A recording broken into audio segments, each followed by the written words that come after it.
Event organizers are the real tastemakers, especially in North America. And I have some things that, like our planners alone that read BizBash, the 21 million emails I send, they spend about $40 billion. That's a lot. And it's all the things that they're involved in. They host over 2 million events. They spend an average of $750,000 individually. When you think about the budgets, you can't even feed people. If you have 180,000 people at an event, that's a lot of hot dogs.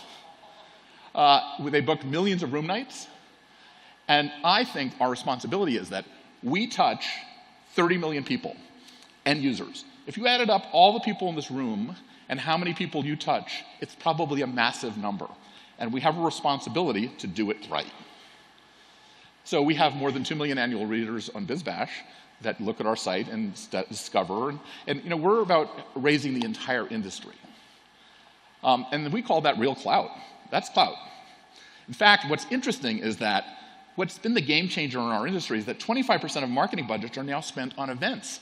That is huge. Every agency thinks they're an expert at events, and they don't know how they're doing it. They don't know what they're doing.